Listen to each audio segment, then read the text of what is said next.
S'il est coutume de dire que l'union fait la force, au Madiba Club, nous aimons à dire que c'est l'union des forts qui fait la force de l'union. Et pour ce faire, aujourd'hui, nous avons décidé de réunir autour de cette table des personnalités fortes, représentant des plus grandes associations étudiantes afro de Belgique, avec pour objectif non seulement de leur permettre de mettre en avant leurs différentes associations, mais aussi et surtout de débattre et confronter leur point de vue sur l'importance de l'engagement des jeunes afrodescendants dans la société actuelle. Juste avant de plonger dans cet épisode, nous avons une annonce importante pour vous. Le 27 avril 2025, nous organisons au Musée de l'Afrique de Tervuren une conférence exceptionnelle avec Stanislas Zézé. Dette, économie, entrepreneuriat. Si ces sujets vous intéressent, alors vous devez être présent. Bon visionnage. Si Caris et Booba faisaient usage de leurs mots, mais de manière plus optimale, ce podcast serait probablement leur octogone. Bienvenue dans le nouvel épisode du Madiba Podcast, où la boxe idéologique est de mise et où les uppercuts verbaux sont plébiscités.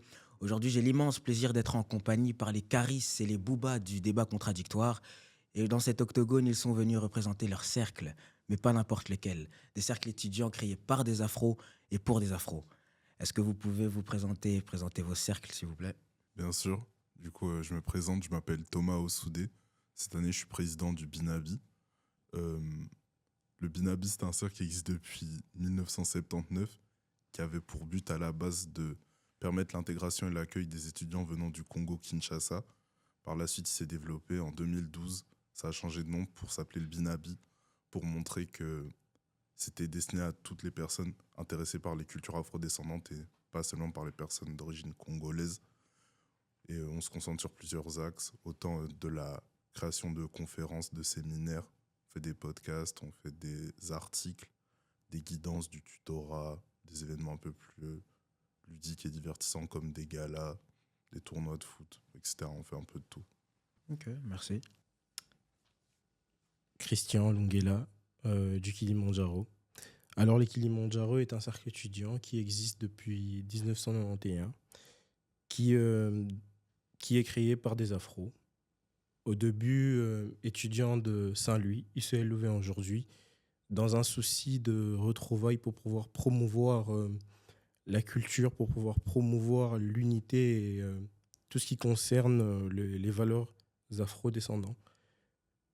Ils ont eu cette initiative de pouvoir se rassembler afin de pouvoir avoir un espace où les afros avaient la parole, où ils pouvaient discuter, changer sur des sujets divers et variés. Et par la suite du mouvement est né des organisations, des événements tels que des petits événements dansantes où c'était axé sur la culture africaine, où le but justement était de pouvoir promouvoir la culture africaine et qui aujourd'hui continue encore. Et ils sont aussi axés sur des conférences.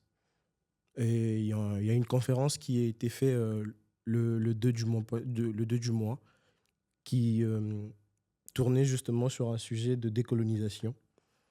Et c'est un peu de ça que parle le Kilimandjaro, c'est un peu de ça que est fait l'ADN du Kilimandjaro. Mettre l'accent sur la culture africaine dans ses diversités et dans ses variétés. Merci. Pape Moustapha Diallo, vice-président externe du comité Oudjama. Le comité Oudjama est un cercle étudiant panafricain qui existe depuis 2022. Et donc, nous, notre mission, c'est vraiment l'éducation avec les étudiants parce que nous avions senti qu'il y avait un besoin de faire connaître les vrais enjeux qui concernent la communauté afro par la jeunesse. Et donc, de ce souci-là, nous essayons de matérialiser le panafricanisme à travers nos activités. Et donc, ça peut être comme des conférences, des panneaux lecture, panneaux débat, et aussi des campagnes, comme la campagne sur la dette l'année passée. Merci à vous tous, les gars. Dans un premier temps, merci d'avoir accepté l'invitation. Je pense qu'on peut directement mettre les pieds dans le plat avec une citation de Frantz Fanon que vous connaissez tous, parce que le comité Oudjama l'aime trop, cette citation, il l'utilise tout le temps. Et cette citation, c'est la suivante. Chaque génération doit, dans une relative opacité, affronter sa mission, la remplir ou la trahir. Pour vous, est-ce que la jeunesse africaine à Bruxelles et plus largement en Belgique a une mission? Si oui, laquelle? Je pense que dans une logique, oui, la jeunesse africaine a une mission. Comme l'a si bien dit Frantz Fanon, déjà il faudra trouver cette mission. Il faudra commencer par la chercher, comprendre qu'elle existe. Et je pense la deuxième phase, qui consiste probablement à l'accepter ou la refuser, j'ose croire que mes confrères ici présents ont fait le choix de l'accepter. Et c'est justement l'objet de notre présence ici, puisque nous avons compris notre mission en tant que jeunesse africaine. Nous devons œuvrer pour la liberté de l'Afrique, pour promouvoir ce qu'est l'Afrique dans sa diversité, dans toutes ses couleurs. Et nous l'avons accepté et nous posons des actes pour. Et donc oui, nous avons bel et bien eu une mission en tant que jeunesse africaine. Et selon toi, on doit faire quoi pour la remplir, cette mission? Quels actes on doit poser? Pour la remplir, cette mission, c'est dans plusieurs axes. C'est dans des axes différents parce que chaque personne dans son domaine d'expertise, avec ses talents, avec ses capacités, doit pouvoir l'utiliser à bon escient pour pouvoir accomplir cette mission. Nous le faisons avec nos cercles respectifs. Je parlerai de mon cercle à moi, le Kilimandjaro, qui, dans une certaine mesure, organise des conférences sur la décolonisation, remettre en place le récit qui a été nôtre pendant autant d'années, pour pouvoir dire la chose, mais d'une manière vue par nous, vue par les Africains, vue par les personnes qui ont vécu cette histoire, justement. Je pense que cette mission, selon moi, selon l'ADN du Kilimandjaro, c'est de cela qu'elle consiste. Merci. À mon sens, en tant que président du Binabi, je dirais que, pour répondre à cette citation de Frantz Fanon, oui, la jeunesse africaine de Bruxelles et de la Belgique en général a une mission. Je dirais même qu'elle a plusieurs missions en réalité. Il y a des missions qui sont à opérer en Occident, dans notre cas en Belgique, d'autres qui sont à mener sur le continent. Ici, ça va être pas mal de choses liées aux conditions de vie matérielles des personnes afrodescendantes. Des questions liées au logement, aux droits, beaucoup de questions liées à comment rendre la vie des personnes afrodescendantes en Belgique plus agréable.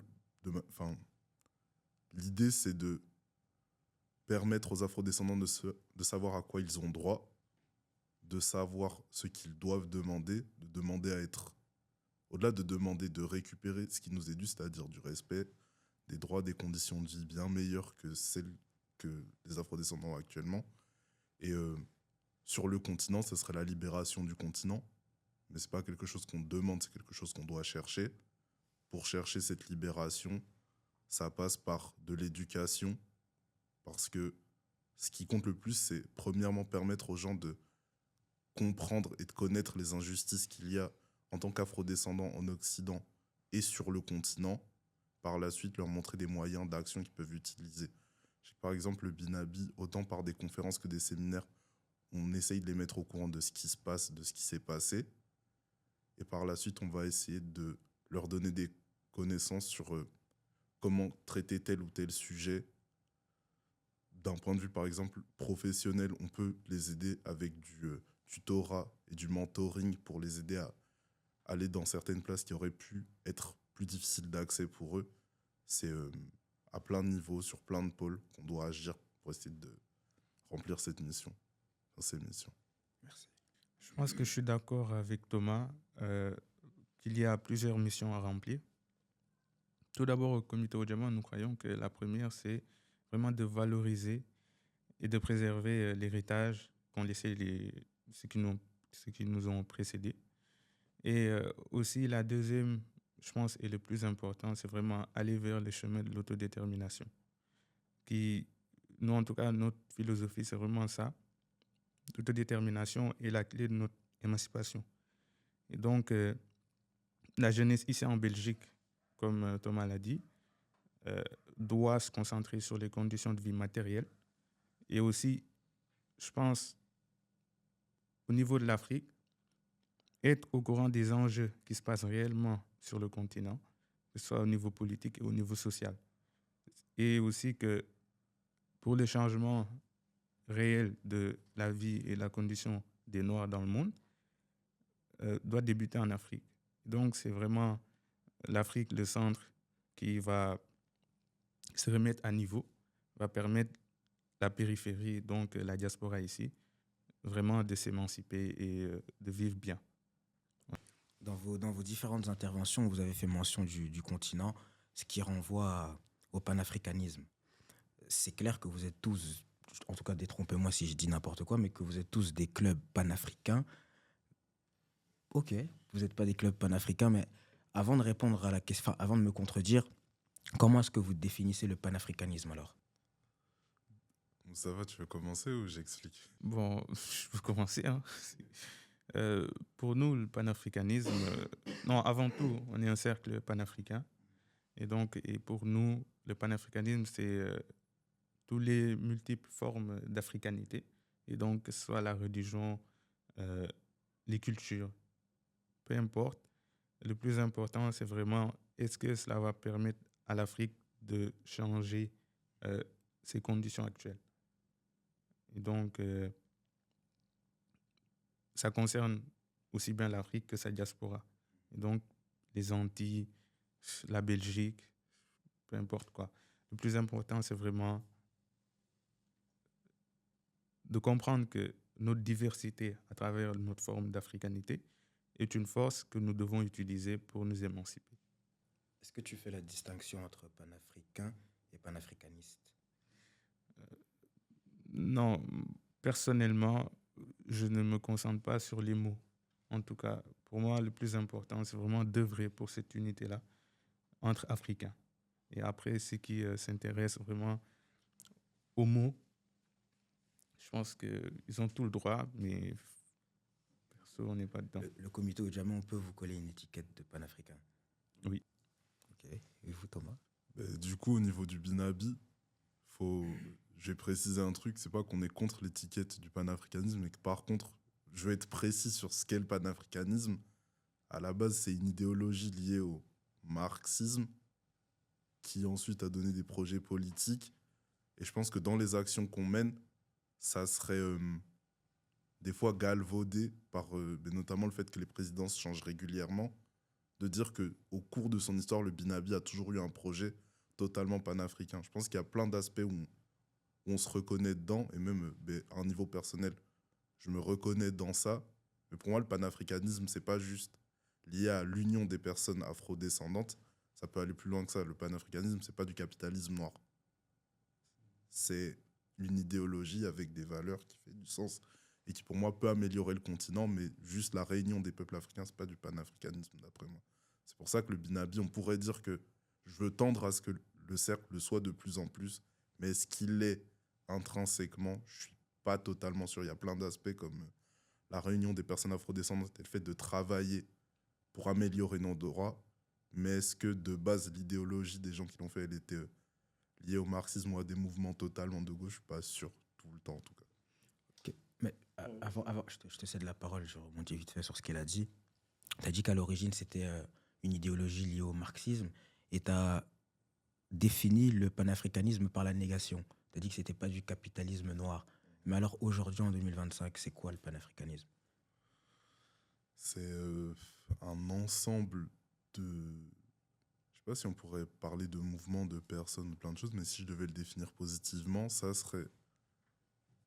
Je pourrais peut-être essayer de définir le panafricanisme comme une grille de lecture de l'histoire de l'Afrique et des populations afrodescendantes qui nous amène à penser que la seule manière de se libérer, de s'autodéterminer, c'est par des réflexions marxistes. C'est pas par, admettons, la solution ne viendrait pas de reféodaliser l'Afrique, de tous être sous la coupe de nouveaux seigneurs, etc. Ça serait d'essayer de créer et d'amener une Afrique et des communautés afrodescendantes avec plus de droits, avec un partage des ressources, avec plein de choses comme ça. Pour moi, ce serait plus ça. Moi, je veux plus rejoindre mon frère Mustapha ici, qui dit que le panafricanisme, c'est se mettre ensemble, c'est accepter nos diversités, nos différences, le mettre de côté et s'asseoir pour pouvoir réfléchir sur l'Afrique, sur les questions qui nous concernent tous, que ce soit d'ordre économique ou politique. Je pense que le panafricanisme, aujourd'hui, dépasse ce cadre que tu définis. Ça va au-delà d'une idéologie marxiste, mais c'est vraiment une identité. C'est le fait que des Africains s'assoient autour d'une table, se mettent ensemble pour pouvoir réfléchir sur des solutions diverses et variées, afin de pouvoir avoir un impact et pouvoir avoir une réelle libération et une certaine indépendance de l'Afrique que nos pères, nos anciens, respect à eux d'ailleurs, qui ont fait ce combat, qui ont commencé ces combats, et que nous, comme le dit bien Frantz Fanon, nous avons compris qu'il y avait une mission, nous l'avons acceptée. C'est celui de libérer notre Afrique. C'est celui de pouvoir travailler autour de ces questions, de ces problématiques qui aujourd'hui met notre Afrique sous un certain joug ou sous une certaine condamnation, avec beaucoup de guillemets que je le dis. Mais je pense que l'idée aujourd'hui du panafricanisme réside vraiment dans cette capacité d'aller au-delà de nos différences pour pouvoir réfléchir aux questions qui touchent à l'Afrique et à son indépendance et à sa liberté. Pour moi, c'est comme ça que je définirais un peu le panafricanisme. Bon, moi, pour rebondir un peu sur ce que Thomas a dit, le panafricanisme n'a rien à voir avec le marxisme ou n'importe quelle idéologie politique de ce côté-là, puisque les mouvements panafricains, en tout cas avant même qu'ils soient définis politiquement ou en tout cas réfléchis sur cet angle-là, datent bien avant le marxisme. Et donc, on va dire, il y a eu des sociétés panafricaines comme les Quilombos au Brésil, composées d'anciens esclaves. Et donc, après, il y a eu plein de sociétés marronniers, en tout cas dans les Antilles. Et aussi, nous savons qu'aujourd'hui, grâce au panafricanisme, il y a eu la première république noire indépendante qui est Haïti, qui s'est libérée du joug colonial française en 1804. Et donc, je pense que tous ces événements-là datent bien avant le marxisme, et donc avant même que le marxisme soit théorisé. Et aussi, ce qu'il faut comprendre, et d'ailleurs qui est obligatoire, je pense, pour tous les Africains, c'est de comprendre que le panafricanisme n'est pas une idéologie unitaire. Et donc, il peut y avoir différentes formes de panafricanisme. Ça dépend en fait des domaines.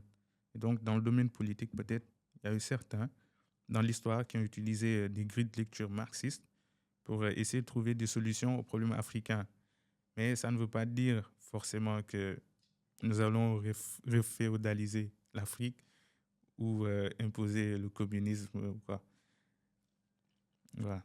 Et tu vois, par exemple, sur ça, en général, les exemples qui viennent le plus en tête chez les personnes quand on va parler de panafricanisme, c'est des exemples de gens avec des grilles de lecture marxistes comme Thomas Sankara, qui vient de ce genre d'idéologie, et même Amilcar Cabral qu'on pourrait essayer de rapprocher. Mais je vais te laisser répondre. C'est pour ça que moi, je parle de l'aspect politique sur la vision de comment régler les soucis qu'on connaît. Pour moi, elle est liée à ça, dans les actions plus globales. Et c'est pour ça que moi, j'ai une vision super stricte de ce que c'est, parce que je respecte cette idéologie au point que pour moi, c'est tout le monde ne doit pas utiliser ce terme à tort et à travers pour faire des choses qui, pour moi, pourraient être néfastes pour notre communauté, ne serait-ce que parce que c'est des personnes afrodescendantes qui se réunissent. Moi, je pense que si on parle de ces deux figures que tu viens de citer, Cabral et Sankara, je pense qu'il est important de recontextualiser à leur époque de guerre froide et aussi de mutation. En fait, on venait de sortir des indépendances et donc je ne suis pas d'accord pour dire que Sankara et même Cabral ont utilisé le marxisme pour voir les problèmes africains et essayer de trouver des solutions. Parce que si on analyse bien les deux personnages, ils n'ont rien à voir avec le marxisme et ils ne sont jamais définis comme marxistes. Et aussi, le plus important, je pense, c'est la pratique.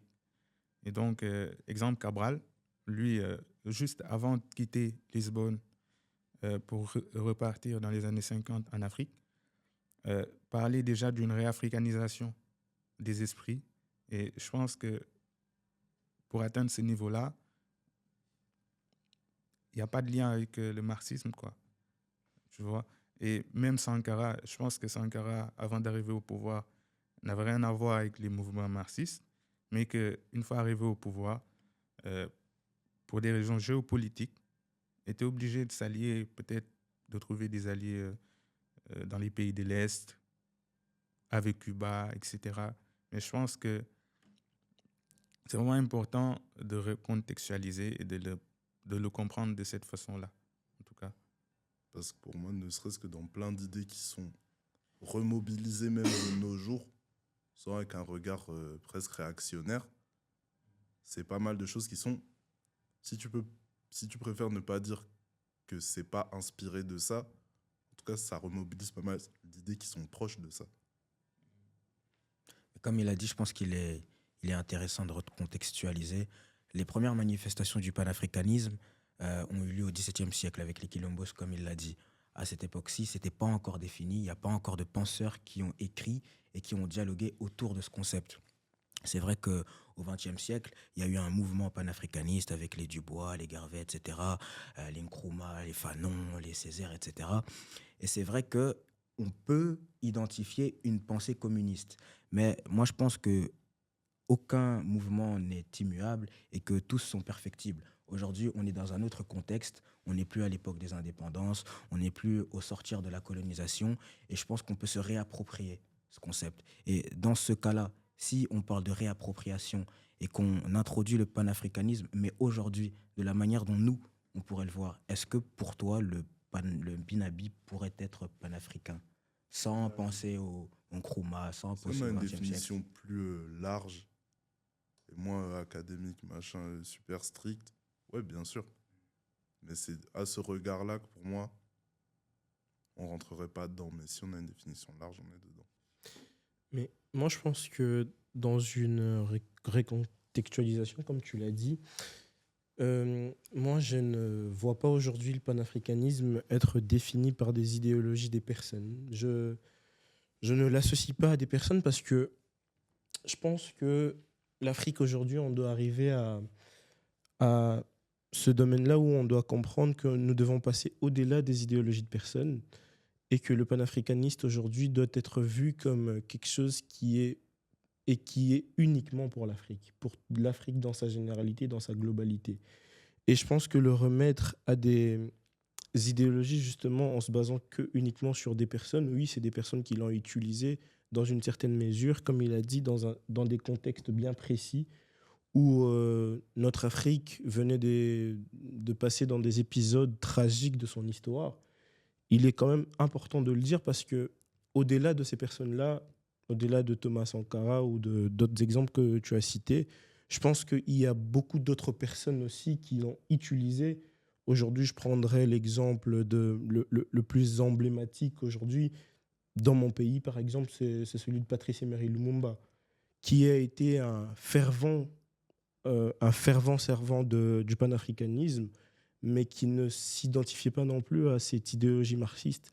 Et donc, je pense que dans une mesure où on comprend le panafricanisme pour le combat de l'Afrique, pour la libération de l'Afrique, on peut passer au-delà de ces personnes-là et comprendre que c'est juste une idéologie, enfin, pas juste une idéologie, mais ça incarne une identité. Et cette identité, c'est vraiment pour la pensée africaine, la libération de l'Afrique et tout ce qui en suit. Mais en fait, la question qui est amenée par parler de vision de système politique précis auquel, à tout le moins, on pourrait faire référence, c'est libérer l'Afrique pour faire quoi et pourquoi. c'est important de penser à, OK, on la libère, mais c'est pour mettre quoi ensuite en place là-bas. C'est pour ça, je pense qu'il est aussi important de sortir du champ politique et de s'intéresser aux autres domaines. Et pour ça, je citais Cheikh Anta Diop. Il nous disait en fait que nous devons avoir la sagacité intellectuelle nécessaire pour trouver les problèmes à nos propres solutions. Et que ici, là, il y a des cerveaux pétris de bâtisseurs de nations. Et que nous devons utiliser le passé, connaissant le passé, l'histoire, en l'étudiant bien, que nous pourrons arriver à recréer des conditions de vie meilleures pour le continent africain. Mais évidemment que le panafricanisme, en tout cas, nous, ce que nous défendons au comité Ujamaa, ce n'est pas de reprendre le passé et de l'imposer, ou alors même d'imposer, je ne sais pas moi, ce qui a été pris à Cuba ou au Venezuela ou dans un autre pays de l'Est. Non. L'idée, c'est vraiment, par rapport au contexte actuel, les besoins des Africains peut-être définis sur certains angles et d'aller vers cet angle-là. Et donc, c'est ça. Très bien. On a parlé de remplir notre mission, on a parlé de panafricanisme, mais à présent, j'aimerais savoir qu'est-ce qu'un traître selon vous? Parce que Frantz Fanon a dit la remplir ou la trahir. Ça veut dire qu'il y a certainement des traîtres. Pour vous, c'est quoi un traître? C'est quoi quelqu'un qui dessert les intérêts de l'Afrique? Il y en a plein, il y a des centaines de milliers de manières d'être un traître. Tu peux être un traître, par exemple, en retournant sur le continent, mais en traitant les autres personnes en Afrique comme un néocolonisateur. Tu peux être un traître en profitant du fait que, par exemple, tu sois une personne noire, mais qui va agir contre l'intérêt des personnes noires en général. Par exemple, tu peux faire ça en étant membre d'un parti politique et aux antipodes des intérêts des personnes afrodescendantes. Tu peux faire ça de tellement de manières différentes. En étant un chef d'État qui décide de laisser son peuple dans une misère totale. Il y a tellement de manières d'être un traître. Il y en a des centaines de milliers. Moi, je pense que pour pouvoir être un traître, j'irai pas chercher très loin. Je donnerai juste l'exemple aujourd'hui des personnes qui sont à la tête de nos pays. Je pense que, comme tu l'as dit, pouvoir être à la tête d'un pays et servir ses propres intérêts fait de toi déjà un traître.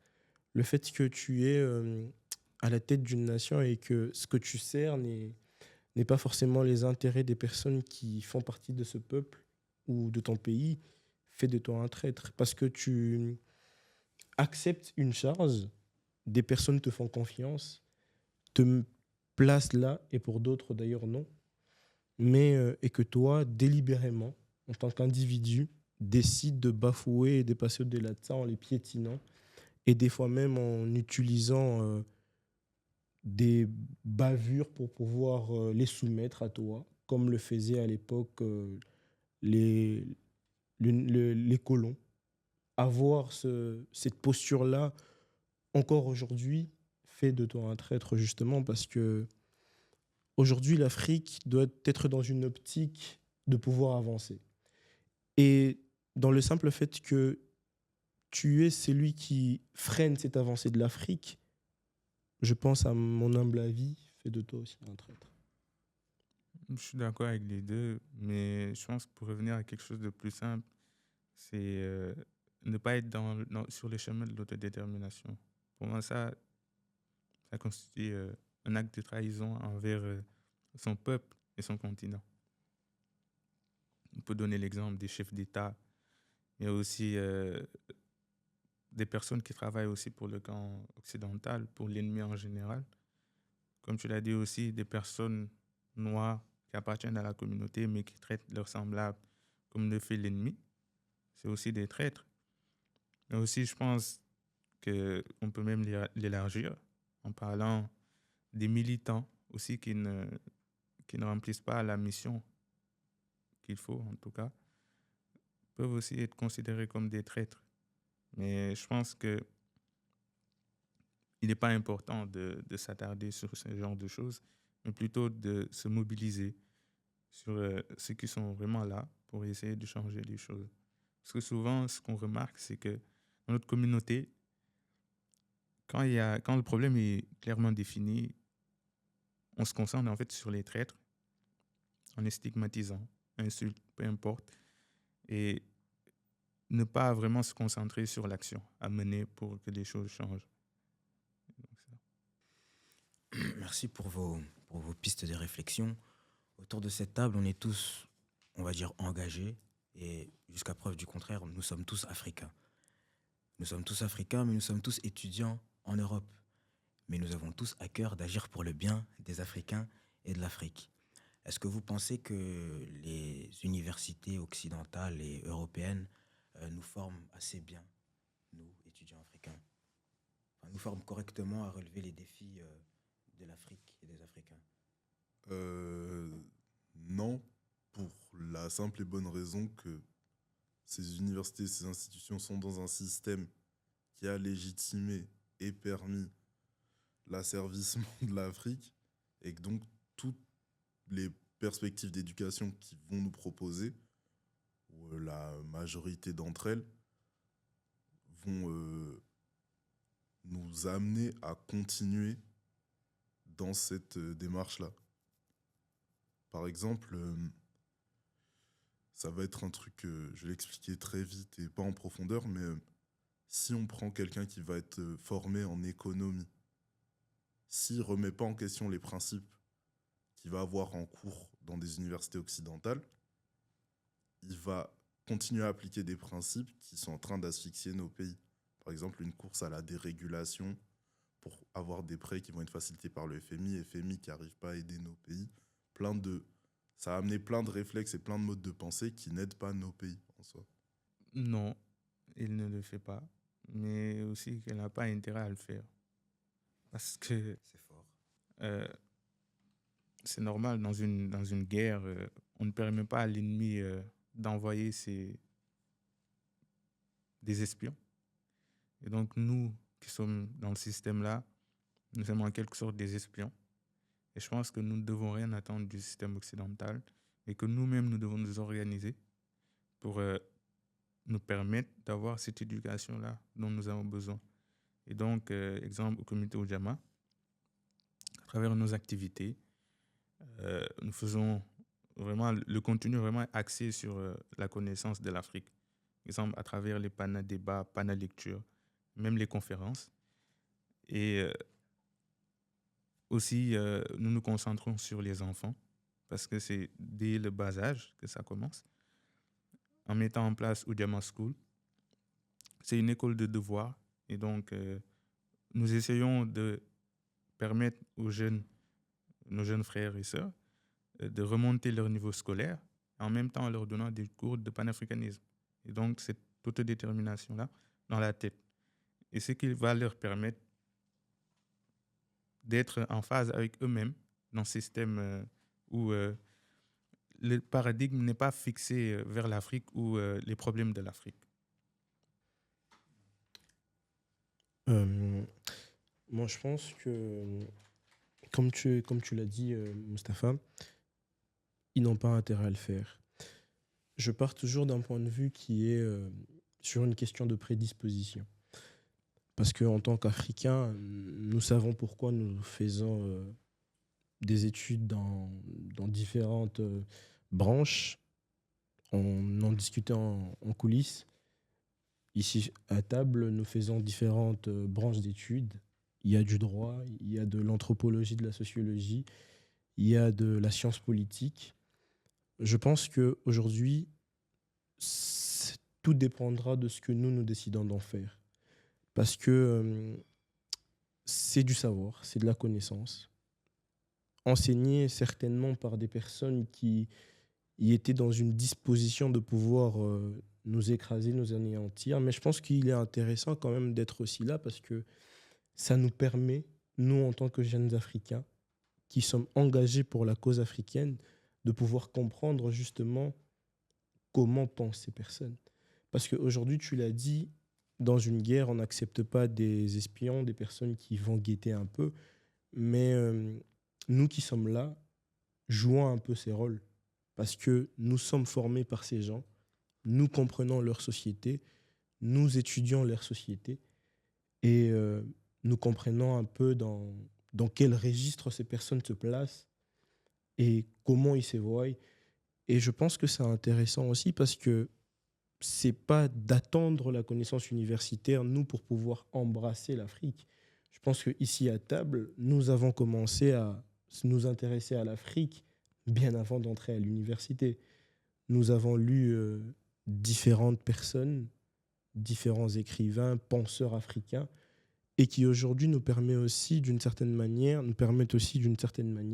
d'avoir ces reculs par rapport à tout ce que nous attendons et de pouvoir justement comprendre comment pensent ces personnes pour pouvoir nous, dans une certaine mesure, nous préparer aussi par rapport à ça, tout en restant fidèles à nous-mêmes et en mettant en avant la diversité de l'Afrique et sa grandeur. On parle beaucoup de connaissances, on parle beaucoup de savoir, on parle beaucoup de culture, mais ce ne sont pas les seuls événements qu'organisent les cercles étudiants. Les cercles étudiants, en tout cas afro, en Belgique, organisent aussi des soirées dansantes, des game nights, des événements un petit peu plus chill, un petit peu plus cool. Est-ce qu'il n'y aurait pas vis-à-vis de nous, enfin vis-à-vis de ceux qui organisent ce type d'événements, un certain mépris des autres? Pour ceux qui organisent des soirées dansantes, je veux dire un certain mépris. Un mépris de ceux qui n'organisent pas de soirées dansantes vis-à-vis de ceux qui en organisent. Non, parce que justement, c'est intéressant quand même de comprendre ça, parce que le cercle Jama, le Binabi, le Kilimandjaro, le Madiba sont des cercles étudiants, tous qui s'occupent un peu de différentes pôles, de différents secteurs. Et je pense qu'il est important, par exemple, le Kilimandjaro, on est très axé sur la culture. En organisant des soirées dansantes ou encore l'auberge qui est une découverte culinaire africaine, je pense que ça nous permet aussi de mettre en avant cette culture africaine. Parce que oui, le savoir, il est très très bien, mais je pense que l'Afrique, dans son entièreté, dans son histoire, a une richesse aussi de ce côté-là. Il est important de comprendre que nous sommes dans un registre où nous voulons aider les personnes afro, peut-être nées en Belgique, grandies en Belgique, qui n'ont jamais eu ce contact-là, par exemple, avec leur pays d'origine, en les faisant voyager dans ces soirées dansantes, en leur montrant « Hé les gars, votre culture, elle est riche de musique, elle est riche de plats. » Il y a aussi ce côté-là que nous présentons à ces jeunes afros et je pense que ça a aussi son importance parce qu'en tant qu'être humain, pour un équilibre aussi personnel, nous avons besoin du savoir, mais je pense, à mon humble avis, que nous avons aussi besoin de cet autre côté pour pouvoir être dans un certain équilibre. Je crois que dans le prolongement de ce qu'a dit Christian, parfois les gens vont être amenés à remettre en question l'importance ou la nécessité de faire des activités qui vont être plus divertissantes et qui vont avoir l'air moins cérébrales, mais ça fait partie d'un contexte plus grand. Comme il l'a dit, la culture, c'est pas quelque chose seulement qu'on voit dans les livres, c'est quelque chose qu'on vit. Nos cultures, c'est important de travailler sur les connaissances de nos membres et du public auquel on s'adresse sur des faits, mais des fois, ce qui est important, c'est, par exemple, depuis que je suis au Binabi, j'ai pu apprendre beaucoup de choses sur plein de cultures d'autres pays d'Afrique par des moments plus détentes où on s'est juste posé, on a décidé de parler, de faire découvrir de la musique d'autres pays, des films, des auteurs. Et c'est quelque chose de super important si on voit nos associations, nos cercles comme une possibilité de former nos membres à être des futurs ambassadeurs du panafricanisme, c'est important de comprendre l'Afrique dans sa diversité, dans sa complexité. Et c'est pas juste connaître des faits, des choses, c'est connaître ces faits-là, connaître un peu la culture, la cuisine, voir les similarités, c'est ça qui est intéressant en fait. Bon, moi, je rejoins les deux, en tout cas sur cette question. Comme il a dit, en fait, nos cercles s'occupent un peu de plein de domaines différents et que le plus important à la fin de la journée, c'est de voir si on fait des activités cérébrales en même temps, des activités culturelles ou des trucs pour danser ou pour jouer au foot. Est-ce que à la fin de la journée, ça va faire évoluer les solutions africaines, en tout cas les solutions qu'on essaie de prôner et tout.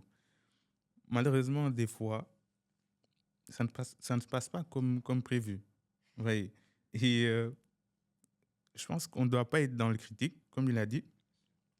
Ça nous permet de découvrir notre culture à nous, parce que aussi la culture, il faut le dire, c'est du folklore. Donc, le folklore est important. Mais je pense qu'il faut savoir doser. Malheureusement, ce qu'on reproche aux Noirs, c'est ça de ne pas savoir doser. Exemple, quand on organise des manifestations ou des rassemblements, bah, les Noirs ne sont pas là. Mais concert de Fally ou quoi, tout le monde est là. Et donc, je pense que c'est important d'équilibrer les deux. Comme dans la vie d'un homme, c'est bien de rigoler, mais aussi des fois, il faut être sérieux.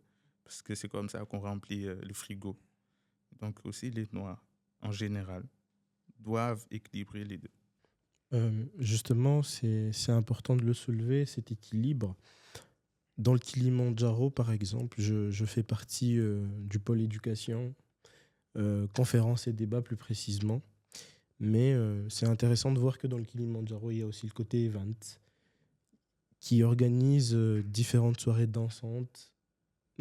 Aussi, il y a une chose qui a été même dans l'ADN depuis la genèse du Kilimandjaro, depuis son existence, qui s'appelle l'auberge africaine.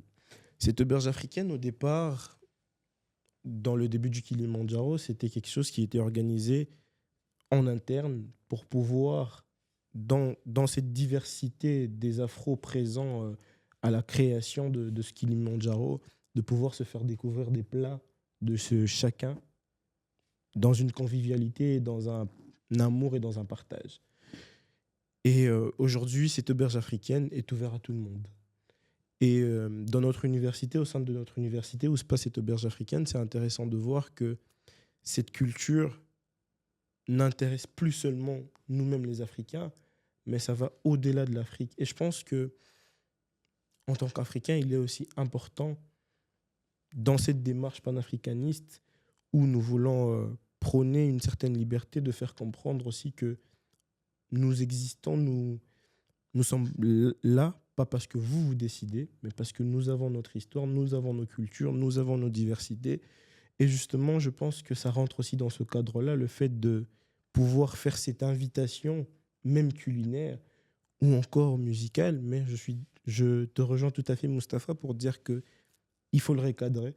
Justement, le pôle conférence et débat est là pour ça. Je suis membre dans le Kilimandjaro, ça fait maintenant 1 an. Mais j'en sais énormément aujourd'hui sur l'Afrique que je n'en savais hier. Vous voyez ? Donc, nous sommes dans cet équilibre. Et même moi, personnellement, dans mon combat personnel en tant qu'Africain, ça me donne plus d'armes de faire partie de ces genres de ce cercle étudiant pour pouvoir justement avoir cet équilibre dont tu fais référence. Peut-être pour terminer concernant l'équilibre, tu as bien fait d'en parler. L'équilibre, il est à 2 niveaux. Il doit y avoir un équilibre dans la création et d'avoir un équilibre au niveau de la réception. Parce que souvent, dans la communauté afrodescendante, mais par exemple sur Bruxelles, il y a beaucoup de trucs culturels. Il y a beaucoup de trucs qui sont faits comme des rassemblements comme vous allez faire ce samedi, comme des conférences, des actions, des mobilisations, qui parfois en plus pour le coup essayent de vraiment communiquer, mais il y a un rapport à peut-être comment on amène les gens à se mobiliser. Les gens ont du mal. Ils sont là quand c'est plus chill, quand c'est de la détente. Mais c'est un travail de longue haleine qu'on doit continuer à mener sur les amener à comprendre que c'est super important en fait. Il y a un contexte aussi qui joue parce que beaucoup d'entre nous dans la communauté afrodescendante, on vient de pays qui sont peu démocratiques, on va dire ça comme ça. Et du coup, je sais pas si pour vous c'est pareil, mais par exemple, mon père, pas trop parce qu'il a bossé dans des trucs politiques et il a fait du journalisme, mais beaucoup de parents ont la crainte du politique et des fois, ça peut amener les gens, même ne serait-ce que par leurs parents, à pas avoir, par exemple, la culture de manifester, la culture de participer à des trucs qui sont des actions, des mobilisations. On doit travailler là-dessus. Mais en tout cas, c'est très important ça. Et nous, le comité Ojama, ce que nous essayons de faire à travers nos mobilisations ou nos campagnes sur les problèmes qui nous concernent, c'est vraiment de créer une nouvelle culture militante. Et donc, comme tu as dit, c'est difficile de mobiliser quand c'est serré. Bah, utilisons les événements tous les jours pour essayer de mobiliser. Exemple, en ce moment, il y a la question sur la RDC. Voilà.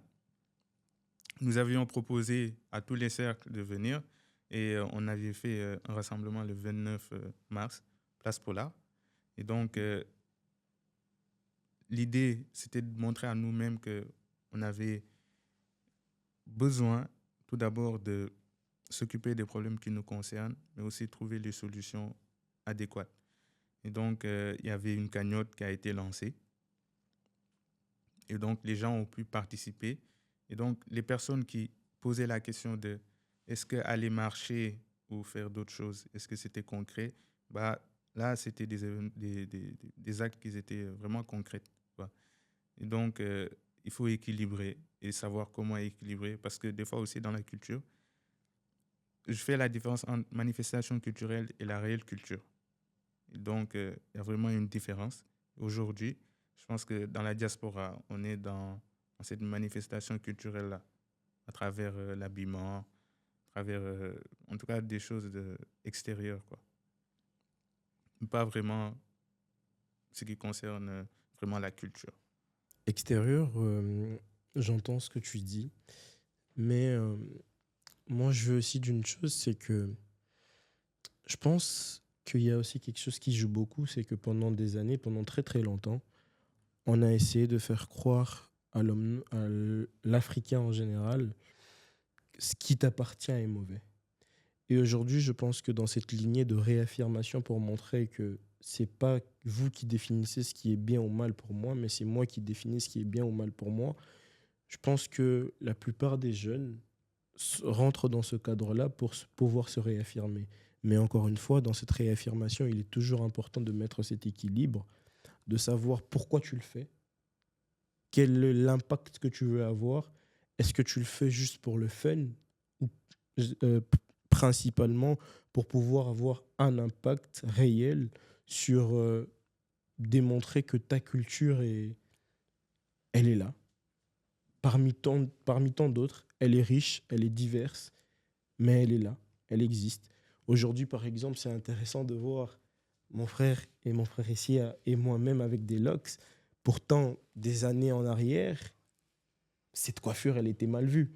Dans le monde professionnel aujourd'hui, par exemple, il y a encore ce combat-là de se dire les locks ne sont pas une coiffure professionnelle, mais je pense que la jeunesse africaine aujourd'hui est aussi dans cet élan de pouvoir redorer le blason aussi, ou même pas redorer le blason, mais de pouvoir affirmer que ce qui est à nous, c'est ce qui nous plaît et c'est bien. On a parlé du présent, en mentionnant le panafricanisme, en mentionnant notre combat. On a parlé du futur, mais j'aimerais qu'on s'attarde encore sur le futur. On a parlé du futur avec l'Ujama School. D'ailleurs, j'invite toutes celles et ceux qui ont des petits frères, qui ont des petites sœurs, des petits cousins, des petites cousines, à s'inscrire à l'Ujama School. C'est le rendez-vous à ne pas manquer. Un samedi sur deux, je vous invite à y aller. C'est super enrichissant, super intéressant. Mais où j'aimerais encore mentionner le futur, c'est dans les générations qui viendront. Et nous, au sortir de notre parcours universitaire, est-ce que dans vos cercles, vous mettez des choses en place pour préparer les jeunes au parcours professionnel en Afrique ou bien même dans les sphères qui les intéressent? Du coup, pour le Binabi, nous, il y a plusieurs systèmes. Pour ceux qui vont terminer l'université, on a les alumni, qui est un réseau de professionnels dans plusieurs domaines. Et au-delà de ça, à partir de BA3 et Master, surtout, on a des départements, notamment Binaona, qui est concentré sur l'insertion professionnelle. On travaille beaucoup sur LinkedIn, on met des projets en place. La première année du Binaona, on avait fait une clinique juridique en droit des étrangers. On a fait plein de projets comme ça. Du coup, nous, on s'intéresse beaucoup à comment permettre à nos membres s'insérer professionnellement, mais je pense qu'on doit voir ça au-delà du professionnel. Mais aussi, par exemple, je trouve que ce serait important de continuer à permettre à nos membres, même quand ils quittent l'université, de rester connectés au monde militant. Qu'ils ne se disent pas juste c'est une étape de leur vie quand ils sont plus jeunes, mais que ça reste. Parce que le monde militant, il est beaucoup composé de personnes jeunes. C'est important que ça continue à se perpétuer. Je pense que ce que tu dis est super important, Nathan, parce que le Kilimandjaro s'insère aussi dans cette vision. Ce que nous faisons pour permettre aux jeunes de pouvoir s'inscrire, enfin, de rentrer dans ce cadre professionnel en ayant des exemples ou des modèles, c'est justement en le mettant en contact avec d'anciens membres qui aujourd'hui sont devenus des professionnels, sont devenus dans différents domaines qui existent en Belgique et même d'ailleurs ailleurs, parce que les anciens membres du Kilimandjaro ne restent pas qu'en Belgique. Ils explorent le monde et nous essayons dans cette exploration du monde de mettre en contact avec différents jeunes aujourd'hui du Kilimandjaro qui viennent et qui peut-être sont perdus après les études, en les accompagnant dans ce cadre-là. Je pense qu'on est un peu dans le même optique, mais que nous, on n'a pas encore mis en place ce système-là comme le Binabi, parce que nous venons déjà, nous n'avons pas éclos il y a longtemps et tout. Mais à travers des voyages qu'on organise au Jama Trip, et donc en Afrique, nous sommes déjà partis au Sénégal, au Ghana et cette année au Burkina Faso. Et nous essayons en fait de maintenir le contact entre les jeunes d'ici et l'Afrique. Et aussi essayer d'orienter les jeunes à vraiment s'intéresser aux problèmes qui concernent l'Afrique. Et donc choisir les études en fonction demain des domaines dont l'Afrique a besoin. Et je pense que le plus important, c'est que quand on quitte l'université, de ne pas abandonner le combat et donc de se noyer dans ce système-là, métro boulot dodo, mais vraiment de continuer le militantisme parce que nous croyons qu'il doit faire partie de la vie de l'Africain en général. Et peu importe le métier qu'on fera, il est vraiment nécessaire de choisir en fonction des opportunités qu'offre l'Afrique, en tout cas. Merci, bon les gars, on arrive bientôt à la fin. Pour vous, sur une échelle de 1 à 10, quelle importance ont les cercles étudiants afro pour un jeune afro? Je pense que quantifier l'importance, je ne pourrais pas le faire parce que le cercle afro a une importance différente des besoins de chacun. Parce que aujourd'hui, un jeune qui rejoint un cercle afro, je donnerai mon exemple à moi parce que ça fait 3 ans et demi que je suis en Belgique. En commençant des études universitaires, je suis venu dans un monde qui n'était pas le mien. Et j'ai voulu être reconnecté aux personnes qui avaient les mêmes valeurs que moi pour pouvoir les partager et réfléchir tous ensemble sur des sujets qui m'intéressaient.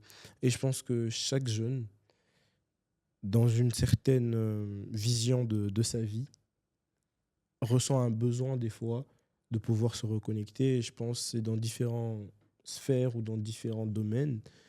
Et je crois que le cercle étudiant afro tire leur importance de là, d'offrir aux jeunes cet espace pour pouvoir venir penser, réfléchir et partager l'Afrique tous ensemble.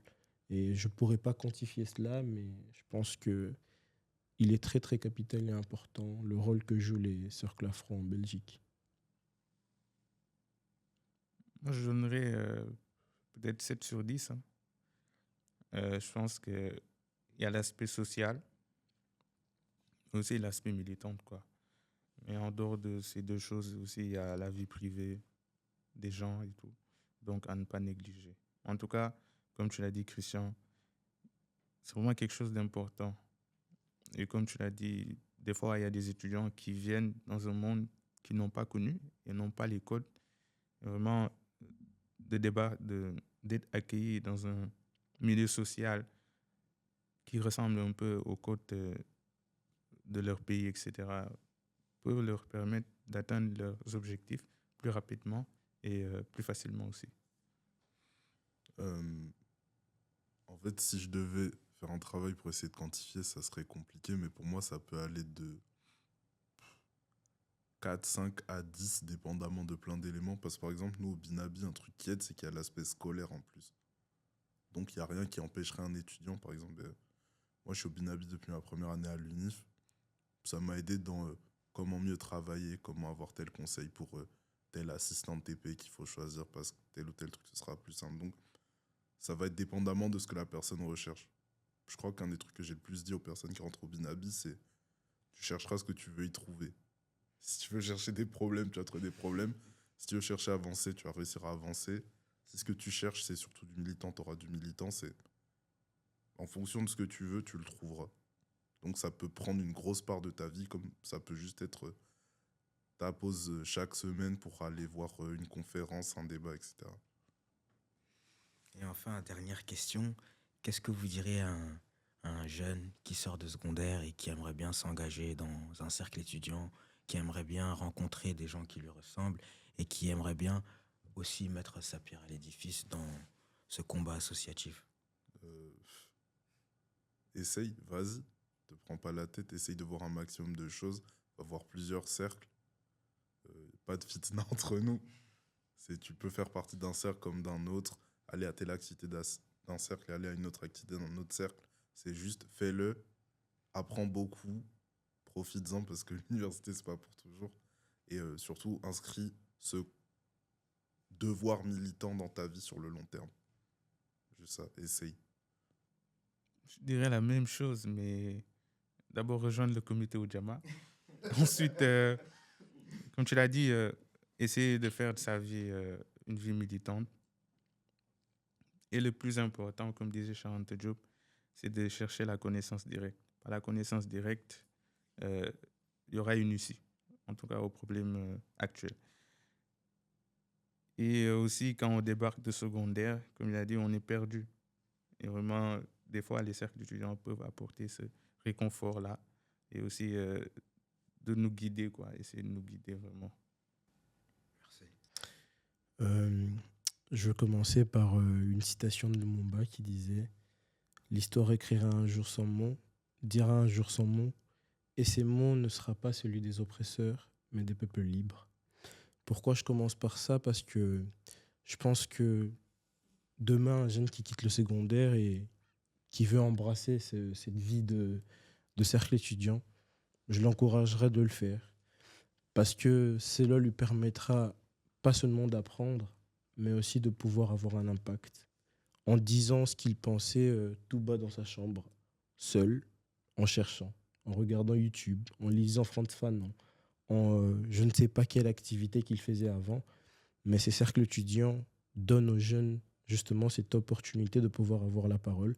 Moi, par exemple, ça fait 1 an que j'ai rejoint le Kilimandjaro, mais on m'envoie ici pour pouvoir dire ce que je pense, et je pense que ça, c'est en importance. Je pense qu'il est primordial pour nous, jeunes Africains, de comprendre que l'Afrique a besoin de nos têtes, de ce que nous pensons, pour avancer.